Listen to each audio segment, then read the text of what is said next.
tu as entendu parler de l'au-delà, n'est-ce pas? Je lui ai dit oui. Tu vas mourir, tu vas prendre le chemin des morts, que tout mort prend. Et il y a eu une réunion au ciel où nous t'avons choisi. Il m'a dit, couche-toi. Je me suis couché. Je sentais que je montais. Je commençais à monter. C'était ça ma mort. Mon corps est resté.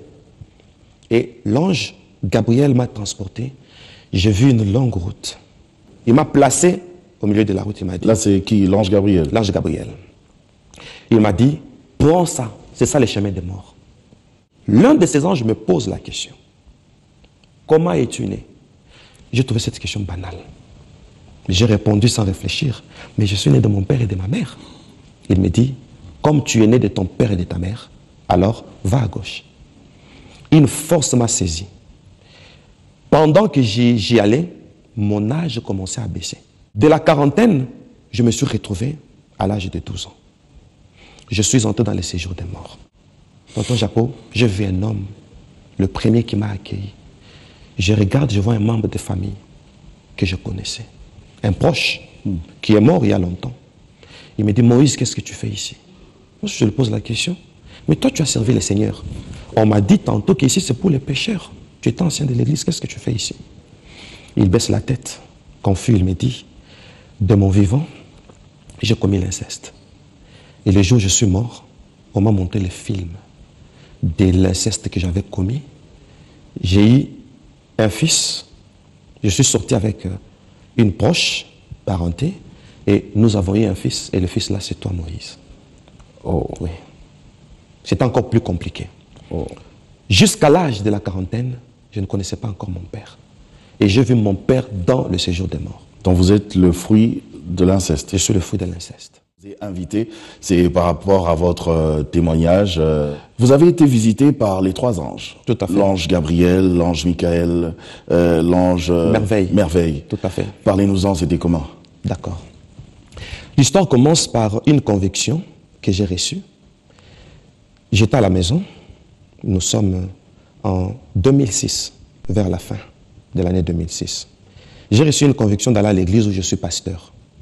Quand je suis arrivé à l'église, j'ai commencé à prier au nom de la conviction. Mais après ma prière, la conviction m'a retenu et je suis resté à l'église. J'ai passé une nuit à l'église. 1 jour, 2 jours, je n'avais pas envie de rentrer. J'ai fait 1 mois, 2 mois, jusqu'au 8e mois. C'est au 8e mois que le ciel avait prévu pour me surprendre. Après ma prière, c'était un certain samedi, il y a le bien-aimé qui était parti à l'évangélisation. Quand je finis la prière, j'ai vu 3 personnes habillées en blanc adhérer à l'église. C'était des personnes élancées, c'était des vaillants. Et vous devriez estimer leur taille. Oui, c'est possible d'estimer une taille d'une moyenne de 3 mètres. Ok, c'est énorme. C'est énorme, c'était des vaillants. Et ils avaient des ailes? Ils n'avaient pas des ailes, ils étaient habillés en blanc, ils ne pétinaient pas le sol. À plus ou moins 50 cm au-dessus du sol. Ils planaient juste? Ils planaient, c'est ça le mot. Ils ne marchaient pas, mais ils se mouvaient. Okay. Ils se déplaçaient. Quand ils se sont approchés de moi, ils ont pris la parole. Le premier s'est présenté pour dire « Mon nom est Gabriel ». C'est par là que l'histoire commence. Tonton Jaco, c'était une visitation, avec les yeux ouverts. Pas une vision, pas un rêve. Pas un songe. Pas un songe, mais une apparition. Tel que vous me voyez là, comme ça. Tel que nous sommes en train de parler. À un moment, je me demandais, au cas où les gens venaient ici, qu'est-ce qu'ils vont dire? Ils vont dire Moïse est devenu fou. Tout à fait. Ainsi, le premier prend la parole, il dit, mon nom, c'est Gabriel. Je suis apparu à votre sœur Marie, qui a reçu la grâce de me voir. Je lui ai annoncé la bonne nouvelle. Et aujourd'hui, tu as la grâce de nous voir. Mais notez ceci, si vous les humains, vous arrivez à nous voir ainsi, sachez que le retour de celui qui vit pour l'éternité n'est pas pour longtemps. C'est réel. C'est réel. Je travaille dans le domaine de la révélation. Quand vous, chrétiens, vous dormez, je me sers de ma main droite que je pose sur votre front sans vous toucher et je vous communique des ondes et vous recevez des visions nocturnes. Vous avez des voix audibles parce que c'est mon domaine. Je te dirai beaucoup de choses. Ça, c'est l'ange Gabriel. L'ange Gabriel. Quand il a terminé, le deuxième qui prend la parole, il dit, mon nom, c'est Michael. Je crois que tu as entendu parler de moi dans les Écritures saintes. J'étais le chef d'équipe de ceux-là qui ont chassé les diables du ciel. Je te dirai beaucoup de choses sur les diables. Et j'ouvre une parenthèse. Il m'est arrivé, tonton Jaco, d'entrer dans une réunion animée par Satan, une réunion qui a fait 4 mois. Et vous? Moi. La réunion commençait de 17h à 21h, pendant 4 mois. Et l'ange Michael m'a amené dans cette réunion et j'ai le contenu, le support de toute la réunion. De ce qui a été dit. On va y arriver. Le troisième prend la parole, il parle différemment des autres. Il dit, mon nom est merveilleux. Moi, je travaille... D'abord, l'ange Michael m'a dit qu'il lui travaille dans le domaine du combat spirituel. Il m'a dit, je te dirai beaucoup de choses sur le combat spirituel. Mais le troisième était différent des autres. Il dit, mon nom est merveilleux. Je suis apparu à Jacob, je lui ai brisé l'emboîture de la hanche, j'ai changé son nom et il a été béni par moi. Ça, c'est l'ange merveilleux. L'ange merveilleux. Et par son langage, j'ai compris que c'était le Seigneur lui-même, mais tellement qu'il est glorieux, il a pris une forme angélique pour me permettre de le voir et le fixer. Parce que lui habite une lumière inaccessible. Donc, l'histoire commence par là. Ces anges, ils étaient comment? Ils étaient blancs, jaunes, rouges. Ils étaient de quelle race? De quelle couleur de peau? Oui, parler de la race, je crois que je ne vais pas bien m'exprimer. La couleur de peau. La couleur. Yeah. Ils avaient une coloration comme des tubes incandescents. Okay. Voilà, des tubes, c'est ça une coloration blanche. Ils étaient comme ça. Les cheveux blancs, une coloration blanche. Éclatant. Le blanc éclatant. Oui. Et leur habit était tout blanc, un blanc éclatant. Éclatant aussi. Et je me suis rendu compte que, vous voyez le papier duplicateur, c'est un blanc sale. Et avait un blanc éclatant, quand vous les regardez, et après l'apparition, vous restez avec la lueur dans vos yeux. C'est ce blanc. Alors, vous avez rencontré ces 3 anges, et puis il y a eu un moment où carrément vous étiez mort pendant au moins 10 heures. 10 heures de temps. Parlez-nous-en, c'était comment? C'était toujours avec ces anges-là ou c'était comment? Chaque ange m'avait promis une expérience. L'ange Michael m'a promis le combat spirituel, nous en parlerons. Le Seigneur m'a promis de me parler du salut. Et l'ange Gabriel lui m'a dit qu'il me parlera de la révélation en général. Un jour, j'étais chez moi. J'ai entendu une voix audible. Moïse, va dans ton bureau. J'ai un deuxième bureau à l'église où je suis pasteur. Je suis arrivé à l'église. D'abord, quand je sortais pour monter à bord de ma voiture, la voix revient pour me dire, cherche un témoin. Je regarde à l'église, je pense par inspiration à mon interprète. Je l'appelle, il me dit qu'il est à l'église. Je lui dis, ça tombe bien, ne bouge pas. J'arrive à l'église, j'entre au bureau avec les témoins, mon interprète, et l'ange commence à parler. Je me suis rendu compte que la même voix qui me parlait à la maison, c'est la voix qui était au bureau. Là, c'était quelques années plus tard. La visitation des anges, c'était en 2006. La visitation des anges, c'était en 2006. Mais cette histoire, c'est en quelle année? Bon, je suis en temps de prière d'abord en 2006. D'accord. Vers la fin. J'ai fait 8 mois dans la prière. Et le 5 février 2007, 8 mois après, nous sommes tombés en 2007, que j'ai eu la visitation. J'ai vu beaucoup de choses pendant les 7 ans. Mais la visite, ma mort pendant 10 heures de temps, c'était en 2014. En 2014. Oui. Donc nous sautons pour parler de l'expérience de 2014. Oui. D'après le programme du jour. Voilà. Alors, il me dit, ferme la porte. J'ai dit à mon témoin, mon Vous étiez dans le bureau, dans le bureau, à l'église, au sein de l'église. Le témoin, c'était l'évangéliste Joseph, qui est évangéliste au sein de l'Assemblée messianique à ma campagne. Et quand on ferme la porte, il me dit, couche-toi. Moi, je le voyais, mais l'évangéliste ne le voyait pas. Je me suis couché. Et il m'avoue pour dire, je vais mourir. Il s'adresse à l'évangéliste qui l'entendait, mais qui ne le voyait pas. Il dit, n'alerte personne. Toutes les heures que nous allons utiliser l'instrument, il m'a surnommé instrument. J'avais compris pourquoi il m'avait surnommé instrument. Peut-être le nom de l'émission, je vais expliquer. Alors il me dit, n'aie pas peur. Tu as entendu parler de l'au-delà, n'est-ce pas? Je lui ai dit oui. Tu vas mourir, tu vas prendre le chemin des morts, que tout mort prend. Et il y a eu une réunion au ciel où nous t'avons choisi. Vous n'avez pas eu peur pour dire, je suis trop jeune pour mourir quand même, j'ai pas envie de mourir moi. Bon, je n'ai pas eu peur, pourquoi? Quand vous fixez un ange, il vous communique une énergie. Vous vous voyez comme lui. Et quand il disparaît, vous rentrez en vous-même. Et c'est là que vous avez la chair de poule. Et pour rire un peu, la chair de poule c'est petit, la chair de canard. Donc c'est un peu ça. Alors, il a dit à mon témoin de faire une prière pour prendre mon esprit.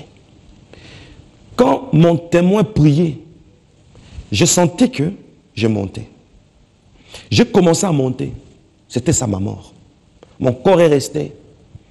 Et l'ange Gabriel m'a transporté. J'ai vu une longue route. D'abord, au-delà des nuages. Au-delà du soleil, c'est très loin.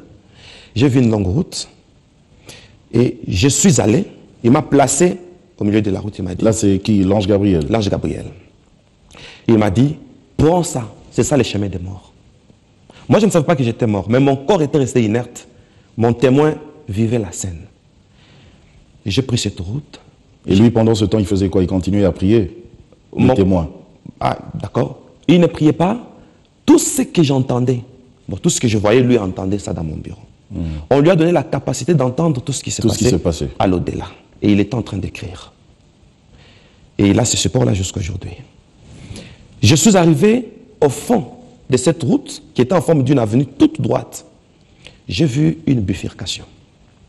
À cette bifurcation, il y avait une direction vers la gauche, au fond de laquelle il y avait une porte à double battant. Vers la droite, il y avait encore une deuxième porte à double battant. L'ange Gabriel a disparu. J'ai vu d'autres anges, les anges de l'au-delà, qui m'ont accueilli. Eux, ils avaient des ailes? Ils n'avaient pas des ailes. Et tout ça. Mais c'est quoi cette image alors qu'on montre tout le temps? Enfin, c'est une parenthèse. Oui, c'est une parenthèse. Les anges avec les ailes. Les ailes. Il y a plusieurs catégories des anges. Il y a les anges, il y a les archanges, il y a les chérubins, il y a les séraphins. Et les archanges, ce sont des anges supérieurs. Ce sont des chefs.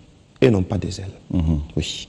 Mais il y a les milliers et des myriades d'anges et ont des ailes. Mais les chefs n'ont pas des ailes. Ce sont des anges au vol rapide. Ils apparaissent là où ils veulent. Donc ils se déplacent. Ils ne volent pas. Ils apparaissent. Ils ont cette dimension-là. Alors, donc, vous avez vu les anges? J'ai vu les anges là. Il y avait une bifurcation. Ils m'ont accueilli pour dire bienvenue homme. C'est comme ça qu'ils m'ont surnommé. Tu as reçu la grâce d'arriver ici. Parce que l'au-delà a voulu que tu sois un témoin afin de dire à l'église du Seigneur tout ce qui se passe ici. L'au-delà, déjà, ça ressemble à quoi? Il y a des immeubles, des maisons, des... Oui. Enfin, je ne sais pas. Bon, au niveau des arbres. Oui, au niveau où je suis arrivé, il n'y avait pas encore les immeubles.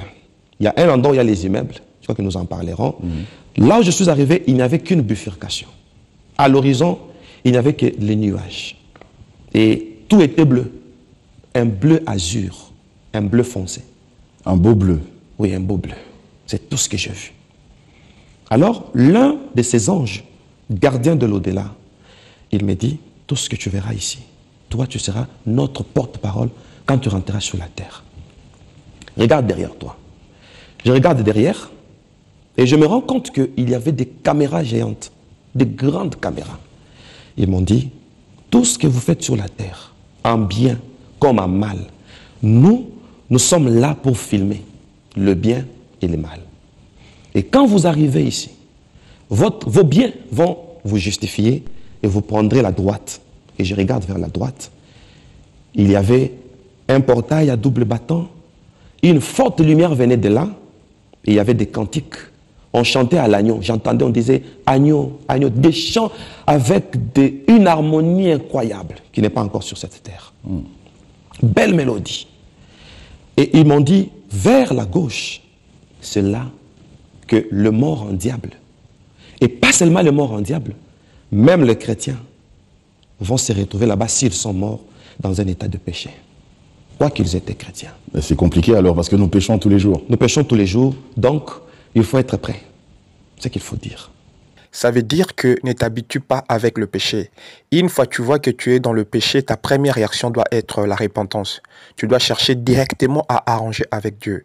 Parce qu'un chrétien, c'est comme un poisson. Une fois que le poisson ne se retrouve plus dans l'eau, sa première réaction, c'est de faire vite pour rentrer dans l'eau. Le péché, ce n'est pas la nature d'un enfant de Dieu. Et une fois un enfant pêche, il doit faire très très vite de se repentir et d'arranger avec Dieu. Car si la mort te retrouve dans le péché, tu iras en enfer. Si le Seigneur revient et que tu es dans le péché, tu rateras l'enlèvement. Voilà pourquoi il faut toujours être prêt. C'est pourquoi mets ta vie en ordre avec Dieu, car le lendemain, c'est un mystère. Le lendemain ne nous appartient pas, ça appartient à Dieu. Que Dieu nous bénisse. La mort peut nous surprendre. Si nous mourons dans un état de péché, là, à cette bifurcation, nous sommes considérés comme païens. Donc, nous sommes chrétiens tous les jours et à tout temps. C'est ce qu'il faut souligner. Alors, on me dit, vers la gauche, c'est là que vont le mort en diable et le chrétien qui sont morts dans un état de péché. Au bout de quelques minutes, il y avait d'autres morts qui venaient. Je me suis rendu compte qu'après chaque minute, il y a des milliers de morts qui meurent dans les quatre coins de la terre. Les gens meurent en masse, tout comme les gens naissent aussi en masse. Quand les gens venaient, les morts qui venaient fraîchement comme moi, je me suis rendu compte que tout mort qui arrivait, les caméras qui étaient là, il y avait beaucoup de grandes caméras, projetaient l'image du parcours de chacun. Et ils appelaient ça préjugement. Il y a les jugements derniers, et il y a aussi un préjugement juste après la mort pour voir s'il faut aller à droite ou s'il faut aller à gauche. Est-ce que, puisque vous en parlez, je pose cette question directement. D'accord. Est-ce que le paradis et l'enfer existent? Le paradis et l'enfer existent parce que je vis l'enfer, je veux aussi le paradis. Le paradis, il est comment? Décrivez-le. Et l'enfer est comment? D'accord. Brièvement. C'est là où nous arrivons d'ailleurs. Oui. Nous y arriverons. On peut continuer seulement de l'idée. Bien sûr. Comme ça, je vais vous expliquer. Parce que je vis le paradis, je vis aussi l'enfer. L'enfer. Quand le mort arrivait, on projetait l'image du parcours de chacun. J'étais tellement frustré du fait que notre parcours sur la terre est filmé au moindre détail. À la seconde près. Tout ce que nous faisons, en bien comme en mal. Je vais prendre 4 exemples en passant. Une femme arrive, elle regarde vers la droite, elle voit la lumière, elle choisit la droite. On lui dit, non, toi, tu dois aller à gauche. Oh. Elle dit, qu'est-ce que je fais pour mériter la gauche? Et tout le monde voyait, tous les morts qui étaient là voyaient. On lui dit, va vers la gauche, elle insiste pour aller vers la droite. On lui dit, essaye, mais tu n'y arriveras pas. Pendant qu'elle avançait, le bâton de l'entrée vers le paradis, ça m'insistait, ça devenait comme l'entrée de la basse-cour. Et quand elle forçait, ses cheveux se transformaient en cornes. Et ça ne lui permettait pas, les cheveux tapaient, les cornes là tapaient sur les bâtons. Et elle n'arrivait pas à entrer. Maintenant, elle pose la question, pourquoi je n'y arrive pas? On lui présente une sentence pour lui dire, tu es mort. Pendant ton séjour sur la terre, tu as exploité ton argent rien que pour ta beauté. Tu n'as rien investi ici, alors va à gauche. Rien que pour ta beauté. Rien que pour ta beauté. Et pour une mauvaise gestion de son argent. Parce qu'elle devait faire quoi de son argent? C'est son argent, non? Ah d'accord, c'est son argent. J'ai un professeur de français qui me disait, qu'as-tu que tu n'as reçu? Tout ce que nous avons sur cette terre nous a été donné. Et quand Dieu nous donne, c'est pour une mission. Nous devons faire la part des choses, notre part et la part de l'œuvre de Dieu. Alors s'il me donne l'argent, j'en fais quoi? Je donne aux pauvres. Il faut servir, il faut bâtir. Je bâtis soutenir les ministères. Églises. Oui. C'est comme ça. C'est comme ça. Soutenir mais moi, après, je vais vivre comment? Il faut faire la part des choses. Il y a la part de Dieu et la part de l'homme. C'était une parenthèse. C'était une parenthèse. Un autre arrive, on lui dit, toi, tu es à l'église. Ton jugement, ton préjugement, il faut l'ange de ton église. L'un des anges de l'au-delà donne l'ordre. Il dit, je donne l'ordre à tous les gardiens des églises d'arriver ici. Et il y a eu, à la seconde, une masse, un grand groupe des anges. Donc il y a des anges pour chaque église. Oui. Ok. Ce sont les anges des églises. Le premier prend la parole, je vais prendre juste 4 cas. L'ange de l'église, c'est pas le pasteur comme vous, là? Non. Il y a vraiment un ange. Il y a un ange. Par exemple, à l'église messianique de ma campagne, il y a un ange. Et j'ai parlé aussi avec lui, il m'a dit beaucoup de choses sur mon église et sur les églises. Si vous nous donnez l'occasion, oui. Nous parlerons si on de ne termine pas, on va continuer d'autres émissions, il n'y a pas de problème. Merci beaucoup. Je prends 4 exemples avant d'évoluer. Le premier ange regarde son fidèle et lui dit, toi, mon église, d'abord je donne une preuve qu'il existe les anges de l'église et ce ne sont pas des pasteurs. Dans Apocalypse, on dit, écrit à l'ange de l'église d'Éphèse. Ok. Si un pasteur se proclame ange, c'est une grande aberration. Il y a l'ange de l'église, et dans les prochaines émissions, pourquoi il y a un pasteur? Pourquoi il y a les fidèles? Pourquoi il y a l'église? Mais l'ange dit à Jean, à l'île de Patmos, écrit à l'ange de l'église d'Éphèse, écrit à l'ange de l'église de Smyrne, Pergame, jusqu'à la Odyssée. Pourquoi le message va chez l'ange? C'est une question que nous allons répondre prochainement. Donc, chaque ange a une église. Pardon, chaque église a un ange. Oui. Ainsi, tonton Jaco, on dit à l'un des morts, il y a mon église qui était proche de toi. Tu n'as jamais adhéré dans cette église. Pour n'avoir pas adhéré dans une église, la mort t'a surpris. Ceux qui vont à droite, ce sont seulement les chrétiens. Et on est chrétien quand seulement on reçoit Jésus comme Seigneur et Sauveur et on adhère à une église pour être enseigné. Parce que tu n'as pas adhéré à l'église, j'étais attendu à l'église, tu ne venais pas, alors va à gauche.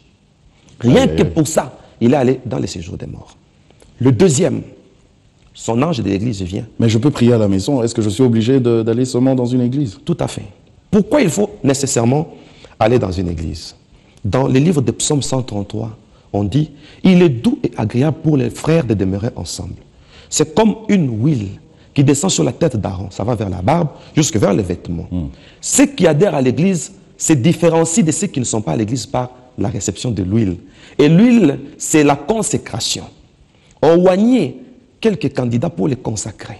Et quand on est consacré, automatiquement, la Bible dit, Jésus a fait de nous un royaume des sacrificateurs. Et par cette huile, vous devenez sacrificateur et vous faites partie de son royaume. Mais vous savez qu'il y a aussi de nos jours ceux qui viennent, beaucoup, qui viennent à l'église sans pour autant vraiment être réellement dans l'église. Si. Parce que dès qu'ils sortent, ils sont dans le monde. Bon, vous savez, ils font tout du monde. Vous savez pourquoi l'église, au préalable, ne doit pas être une simple cité où nous venons pour qu'on réponde à nos problèmes. C'est ça la maladie des églises et c'est ça la crise des religions. Quand quelqu'un ne va à l'église que pour le mariage, il va développer ses prières rien que pour le mariage. Ce sont des gens qui font la honte de l'église. Ils vont que pour leurs problèmes. Ils ne vont que pour leurs problèmes. Une fois satisfaits, c'est fini. Et la course est terminée. On peut être à l'église, mais si on n'a pas une base, c'est là que nous allons tomber dans plusieurs bévues que nous voyons avec les églises. Donc, il faut nécessairement être à l'église. Quand on est à l'église, comme j'étais en train de dire, nous recevons une huile. Et cette huile fait de nous des sacrificateurs. Et quand on est sacrificateur, on appartient à un royaume et Jésus devient notre roi. Donc vous avez vu le paradis, il vous a montré, l'ange Gabriel vous a montré le paradis, oui. Il vous a montré aussi l'enfer. Il m'a montré aussi l'enfer. L'enfer, il est comment tel qu'on le décrit, avec un grand feu, un peu comme un grand volcan actif. D'accord. D'abord, l'enfer, c'est après le séjour des morts. Quand on a jugé ces personnes, je vous lis un peu rapidement. Ils sont d'abord dans le séjour des morts. Ils sont d'abord à la bifurcation. La bifurcation, c'est comme une centrale. Donc il y a des étapes comme ça. Oui, c'est-à-dire, c'est un rond-point. Quand tout mort arrive, il y a un triangle, la droite et la gauche. Le centre, c'est ça la bifurcation, c'est le centre d'accueil.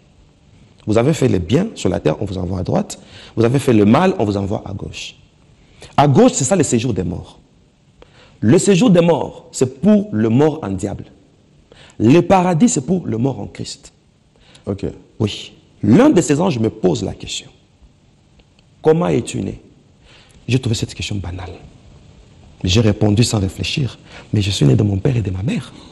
Il me dit, comme tu es né de ton père et de ta mère, alors va à gauche. Une force m'a saisi. Pendant que j'y allais, mon âge commençait à baisser. Je pourrais dire à la fin de l'émission pourquoi mon âge avait baissé. De la quarantaine, je me suis retrouvé à l'âge de 12 ans. Je suis entré dans les séjours des morts. Pourquoi? Parce que j'ai dit que je suis né de mon père et de ma mère. Et c'est là... C'est pour ça que votre âge avait baissé? Non, ça c'est une autre chose, une autre réalité. Pourquoi votre âge avait baissé? Mon âge a baissé quand je suis sorti de là, quand on m'a récupéré. L'un des anges de l'au-delà, les gardiens de l'au-delà m'a dit, tu diras à toute la terre. Et je pense que le monde entier est en train de me suivre. À l'âge de 12 ans, nous devons déjà, à l'âge de 12 ans, initier nos enfants aux choses de Dieu. Jésus, à l'âge de 12 ans, il est allé déjà au temple. Donc, je me suis retrouvé à l'âge de 12 ans et on m'a fait les rappels de tous mes péchés. De 12 ans jusqu'à la quarantaine? À la quarantaine. Et je suis entré dans les séjours des morts. Tonton Jacob, je vis un homme, le premier qui m'a accueilli. Je regarde, je vois un membre de famille que je connaissais. Un proche qui est mort il y a longtemps. Il me dit, Moïse, qu'est-ce que tu fais ici? Moi, je lui pose la question. Mais toi, tu as servi le Seigneur. On m'a dit tantôt qu'ici, c'est pour les pécheurs. Tu étais ancien de l'église, qu'est-ce que tu fais ici? Il baisse la tête. Confus, il me dit, de mon vivant, j'ai commis l'inceste. Et le jour où je suis mort, on m'a montré le film de l'inceste que j'avais commis. J'ai eu un fils. Je suis sorti avec une proche parenté. Et nous avons eu un fils. Et le fils là, c'est toi, Moïse. Oh oui. C'est encore plus compliqué. Oh. Jusqu'à l'âge de la quarantaine, je ne connaissais pas encore mon père. Et j'ai vu mon père dans le séjour des morts. Donc vous êtes le fruit de l'inceste. Je suis le fruit de l'inceste. Mais oui, mais l'inceste, comme tout autre péché, l'Éternel pardonne quand même, si on confesse cela. Si on confesse. Si on se répand. Si on se répand sincèrement. Et si on passe aussi par le baptême. Je veux souligner l'importance du baptême aujourd'hui. Et je vis un ange, parmi les gardiens de l'au-delà, entrer là où nous étions, pour me dire, quand tu rentreras sur la terre, dis ceci à l'humanité, et l'humanité est en train de me suivre. Tous ceux qui ont commis l'inceste, tous ceux qui ont fait les rapports sexuels avant le mariage, tous les fiancés qui se sont connus avant la bénédiction nuptiale, tous les polygames, nous les attendons ici. Ils vont entrer dans les séjours des morts. Même s'ils se répandent maintenant? Et il ajoute pour dire, ça c'est une belle question. Il me dit... Apparemment, à vous entendre parler, pasteur, les téléspectateurs risquent d'être effrayés de penser qu'on a un Dieu, finalement, qui n'est pas miséricordieux. D'accord. Parce qu'on nous dit que quand on est une nouvelle créature, les choses anciennes sont passées, et voici toutes choses sont devenues nouvelles. Et puis si on se répand de nos péchés, d'accord. Maintenant, il est juste et fidèle pour nous les pardonner. C'est ça maintenant la miséricorde de Dieu. Mais laquelle? Cet ange me dit, quand tu rentreras sur la terre... Moi j'avais connu des relations sexuelles avant le mariage. Je suis né de nouveau et cette sentence continue comme toujours pèse sur moi. Il n'y a aucune condamnation pour ceux qui sont en Jésus. Si nous confessons nos péchés, Dieu est juste et fidèle pour nous les pardonner et nous purifier de toute iniquité. Mais il y a des chrétiens qui continuent à pécher. Les séjours des morts, c'est pour le chrétien, mais qui gère certains péchés. Je l'ai dit au début. Mais pour celui qui a reçu Jésus, qui a abandonné son passé, il est justifié. Et j'ouvre une parenthèse. Pendant les 10 heures du temps, pendant ma mort, une seule personne est entrée à droite. Ne jouez pas avec la vie chrétienne. Prenez la vie chrétienne au sérieux. Prenez la vie chrétienne au sérieux. Les âmes sont en train de mourir et sont en train de partir en masse au séjour de mort. Changez vos cœurs, convertissez-vous et soyez sérieux avec le Seigneur. Séparez-vous du monde, quittez la musique mondaine, quittez la musique mondaine, quittez le danse mondaine. S'il vous plaît, éloignez-vous des chichas, éloignez-vous de choses du monde, car quiconque aime le monde est l'ennemi de Dieu. Quiconque s'approche du monde s'éloigne de Dieu. Continuons le témoignage. Que le Seigneur vous bénisse. Aïe, aïe, aïe. À la seconde, il y avait des milliers de morts qui arrivaient. Ainsi, l'ange là me dit, il y a une dérogation pour les polygames. Les polygames, de leur vivant, ils doivent faire la repentance toute leur vie jusqu'à leur mort. Et ils seront justifiés. C'est ce qu'on m'a dit. Toute leur vie. Toute leur vie. La repentance a toujours été toute la vie. Ça veut dire que tu ne dois plus retourner dans le péché. C'est toute la vie. C'est toute la vie. Que Dieu vous bénisse. Pour ceux qui n'ont pas compris, je vais éclaircir. Continuons le témoignage. C'est compliqué. C'est compliqué. C'est pourquoi... Le même péché, là. Tout à fait. Parce qu'au commencement, la Genèse, Dieu a créé Adam et Ève. Un homme et une femme. Et la polygamie, c'est à l'encontre de la volonté de Dieu. Mais ce n'est pas le sujet. Ils doivent faire la repentance. Il y a une mesure de grâce. Une deuxième mesure de grâce. Cet ange me dit, dis au monde entier, pour vous les vivants, le fait d'être vivant, c'est ça votre grâce. Parce que vous avez tout intérêt de mettre votre vie en ordre. N'est-ce pas la miséricorde? La mise à jour. La mise à jour. C'est ça le terme. Notre vie doit être mise à jour. Mais c'est lui qui va courir au risque d'arriver ici sans mettre sa vie en ordre. Là, automatiquement, on lui montre le film de sa vie Et il se retrouve dans les séjours des morts. Donc si je comprends bien, il faut être prêt tous les jours. Tous les jours et à tout temps. Parce qu'on ne sait pas quand la vous allez mort, partir. Oui, peut nous surprendre. Oui. La mort, c'est comme un sommeil, tonton Jaco. Ainsi, vous avez vu ce papa-là? Un membre de famille. Un membre de la famille. Oui. Et vous avez vu d'autres personnes encore? Oui, j'ai vu un homme reconnu? Que j'ai reconnu, un ancien chef de l'État. D'un des pays ou de notre pays? De notre pays. Un ancien. Et j'ai eu une relation particulière avec lui parce que son fils avait épousé ma grande sœur. Je l'ai reconnu. Il m'a montré sa main, il m'a dit, je voulais me convertir. On m'a annoncé l'évangile par un évangéliste, Jean-Louis Jaillette. Je n'ai pas saisi l'occasion. J'ai utilisé la magie et j'ai utilisé le léopard comme l'emblème. Et je regarde à sa main droite, il y avait une peau fraîche de léopard qui s'était attachée à sa main. Il me dit, c'est ça ma condamnation. J'attends le jugement dernier pour avoir adhéré à un courant magique du léopard. Je regrette pour avoir transformé les humains en animaux. Vous lui avez parlé, il vous a répondu. Nous avons échangé. Vous avez échangé. Il m'a reconnu, je l'ai reconnu. Un chef de l'État de notre pays. Il dit, je regrette de n'avoir pas donné ma vie à Jésus quand l'occasion m'était accordée. Toi qui auras l'occasion de rentrer, dis à la famille, à ceux qui utilisent mes biens, de ne plus les utiliser. Parce que mes appartements, mes voitures, mes usines, la plupart c'était des humains que j'ai transformés en véhicules. Les immeubles, j'avais enterré des humains pour que les hommes entrent dans ces immeubles, comme ça que je puisse avoir l'esprit humain et ça va me donner la connaissance. Ça, c'est dans le séjour des morts. Dans le séjour des morts. Est-ce que vous avez pu aussi visiter l'enfer? Tout à fait. Un vent m'a transporté. Et quand je suis monté, l'ange qui était à côté a volé avec moi. Nous sommes allés au fond du séjour des morts. Et là, j'ai vu une rive, la rive droite et la rive gauche. Et il me dit, qu'est-ce que tu vois? Quand je regarde, je vois l'eau qui s'est déversée de la rive droite à la rive gauche. C'était pas le feu? C'était pas... Moi, d'abord, à la première vue, j'ai vu que c'était comme de l'eau. Et il me dit, qu'est-ce que tu vois? Je lui dis que c'est de l'eau. Il me dit, regarde bien. Moi, je voyais toujours de l'eau. Il me transporte encore. Nous sommes placés au-dessus de la vallée où l'eau s'est déversée. J'ai senti une grande chaleur, un étouffement. Et il me dit, tu as entendu parler de l'enfer. C'est ça, l'enfer. L'enfer, c'est du fer fondu. Ok. C'est-à-dire... C'est pour ça que ça donnait l'image de l'eau. Comme la température était tellement élevée, et ça donnait l'impression du blanc. Et le blanc, là, c'était le feu et le soufre. Alors, il m'a dit, c'est ça l'enfer. Et le feu, là, il est tellement ardent qu'il a pris une coloration blanche. Écoutez, laissez-moi vous parler, ne fût-ce que 3 minutes, s'il vous plaît. C'est très important.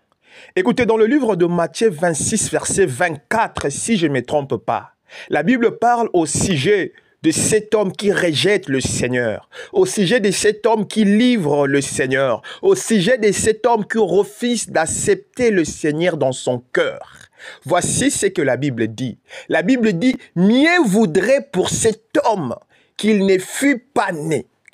Croyez-moi, il y a des gens qui regretteront leur existence. Il y a des gens qui regretteront leur existence. Si Job a maudit le jour de sa naissance, croyez-moi, il y a des gens qui maudiront leur existence, qui diront, oh, pourquoi j'ai connu l'existence? Pourquoi j'ai existé? Ils diront, pourquoi j'ai été créé? Pourquoi j'ai vécu? Ils diront, mieux vaut que je n'existais pas, car la souffrance sera leur demeure. La souffrance et la douleur sera leur consolation de chaque jour. Mon frère, ma sœur, pendant que tu es vivant, pendant que le Seigneur te parle, écoute. Car le Seigneur nous a présenté son amour, qui est l'œuvre de la croix. Mais les humains continuent à rejeter l'amour du Seigneur, qui est l'œuvre salvatrice de la croix du calvaire, la mort de Jésus-Christ. Alors si même l'amour est incapable de vous changer, Si l'amour même est incapable de vous convertir, alors il ne vous reste que la colère de Dieu. Parce que vous continuez à rejeter l'amour de Dieu. C'est pour cela que vous embrasserez la colère de Dieu. Ô pauvre pécheur, pendant que tu es encore en vie, repens-toi, car la grâce est encore disponible. Pauvre pécheur, repens-toi, change tes voies, convertis-toi, car la colère de Dieu est immaîtrisable. La Bible dit même, le ciel et la terre fuiront. Ne cherchez pas à connaître la colère de Dieu, mais acceptez son amour. Et fuyez le péché, que Dieu vous bénisse. Ok. C'est ça l'enfer. Il me pose une question. Regarde dans l'enfer, il y a combien de personnes? Je regarde, je ne vois personne. Il me dit, il n'y a encore personne dans l'enfer. Dis au monde entier, vous les vivants, la vie est pour vous une grâce. Évitez d'arriver en ces lieux. C'est ça le message qu'on m'a donné.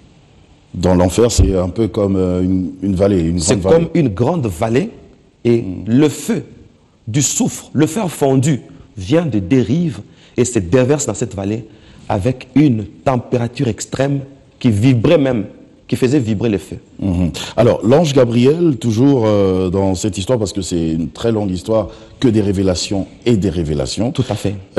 Vous a montré aussi les ruses du diable, les techniques, les moyens que le diable utilise pour que la majorité entre dans cette vallée. Oui. Et quelles sont ces techniques? Cet ange m'a tenu à la main. Nous avons pris un vol. Nous nous sommes retrouvés au boulevard du 30 juin.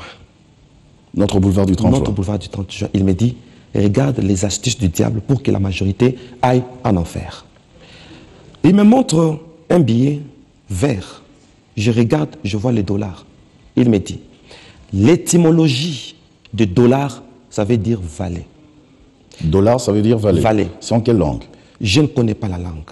Mais après cette expérience, curieusement... Vallée comme la vallée que vous aviez vue, l'enfer. Comme la vallée que j'ai vue. Une parenthèse, curieusement, je suis allé sur Internet. J'ai écrit dollar, plus étymologie. On a écrit vallée. Vous pouvez se faire cette recherche. La langue, je ne connais pas. Mais j'étais surpris que le dollar symbolise vallée. Le passage qui dit, même si je marche dans la vallée de l'ombre de la mort, ta houlette et ton bâton me rassurent. Autrement dit, l'argent est utilisé par les diables comme une vallée. Beaucoup de personnes iront en enfer à cause de l'argent. C'est ça l'astuce que le diable utilise pour que la majorité aille en enfer. Je donne un exemple en passant. Vous êtes parents, vous êtes chrétien. Un soi-disant gendre vient pour vouloir épouser votre fille. Il a beaucoup d'argent, mais c'est un païen. Vous allez donner votre fille en mariage ou pas? Ça, je ne sais pas. Mais je crois que on va d'ailleurs s'arrêter là. On a une prochaine émission qui nous attend. Oui. Mais pour aujourd'hui, on s'arrête là parce que pressé par le temps. Nous, on vous dit merci, Pasteur Moïse, d'être passé, d'avoir accepté notre invitation. Oui. Merci également à tous les téléspectateurs. Vous avez des questions en suspens, continuez à nous écrire. De cette manière, abonnez-vous pour que vous ne puissiez pas manquer nos prochaines vidéos.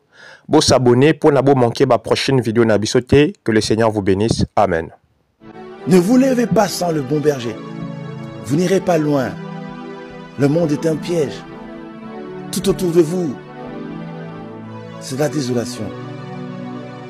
N'allez pas sans Christ, je répète. Et vous qui nous suivez à la maison, si vous êtes sans Christ, croyez-moi, vous êtes à la merci du prédateur. Tout peut vous arriver, la nuit ou le jour. Le diable peut faire de vous ce qu'il veut. Un petit démon peut vous démanteler comme il veut. Parce que vous n'êtes pas à l'abri du Très-Haut. Écoutez ce qui est écrit dans ce livre.